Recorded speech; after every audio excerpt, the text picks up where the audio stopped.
Welcome to Bala cars. இப்போ நீங்கள் பார்க்க போகிற கார் பார்த்தீங்கன்னா மாருதிக்குள்ள ஆம்னி அப்படிங்கிற காரை பற்றி தான் பார்க்க போகிறோம். வாங்க வீடியோக்குள்ளே போகலாம். இந்த கார் பார்த்தீங்கன்னா மாருதிக்குள்ள ஆம்னி மாடல் பார்த்தீங்கன்னா 2008 மாடல். இதுக்கு ஓனர் பார்த்தீங்கன்னா 3 ஓனர் வரும்னு இருக்காங்க. இது ஒரு பெட்ரோல் வண்டி தான் அண்ட் எல்பிஜி என்டாஸ்மெண்ட்டும் இருக்குது அப்படின்னு இருக்காங்க. இந்த வண்டிக்கு எஃப்சி பார்த்தீங்கன்னா 5 இயர்ஸ் இப்போ தான் நியூ எஃப்சி பண்ணியிருக்குன்னு இருக்காங்க. 5 இயர்ஸ் இருக்குது அப்படின்னு இருக்காங்க. இன்சூரன்ஸ் வந்து கரண்டில் இருக்குது.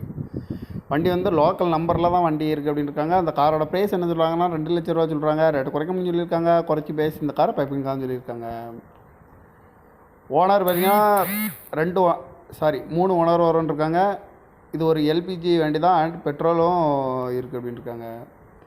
TN 33 AK 6782 அப்படிங்கிற நம்பரில் தான் இந்த கார் இருக்குது அப்படின்னு இருக்காங்க. ஓனர் பார்த்தீங்கன்னா 3 ஓனர் வரும்னு இருக்காங்க. எஃப்சி பார்த்தீங்கன்னா 5 வருஷம் எஃப்சி இருக்குன்னு இருக்காங்க. அந்த காரோட ப்ரைஸ் என்ன சொல்கிறாங்கன்னா 2 லட்ச ரூபா சொல்கிறாங்க.